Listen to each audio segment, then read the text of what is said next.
day tripអីចឹងបងបាទហើយទីនេះសម្រាប់ភ្ញៀវដែលគាត់ស្នាក់នៅហើយក្នុងនេះដែរយើងអត់ឲ្យភ្ញៀវដែល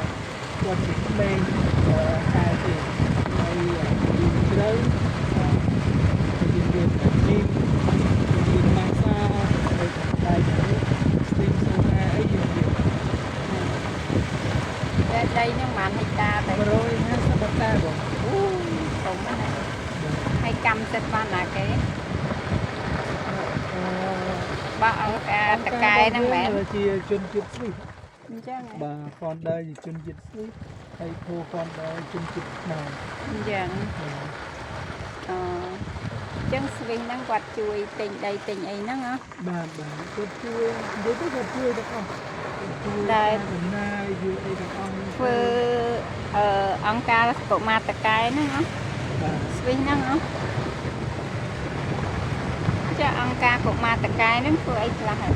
គាត់និយាយទៅផ្ដោតលើវិស័យអប់រំហើយនឹងផ្ដល់ការងារឲ្យប្រជាពលរដ្ឋនៅនេះ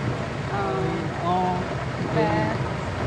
សូម្បីតែបុគ្គលិកក៏យើងត្រេនគាត់ទាក់ទងនឹងអ្នកដែលគាត់បានជំនាញយើងផ្ដល់ដូចជាដោយសារយើងធ្វើការរបរទេសអញ្ចឹងយើងត្រូវចេះអង់គ្លេស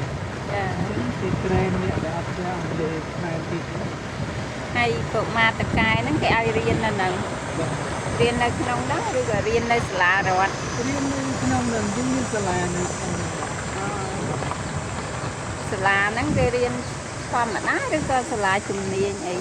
សាលាហ្នឹងយើងបរៀនចាប់ពីមត្តេយ្យរហូតដល់ថ្នាក់ទី8ឥឡូវហ្នឹងទឹកណាកូនហាទឹក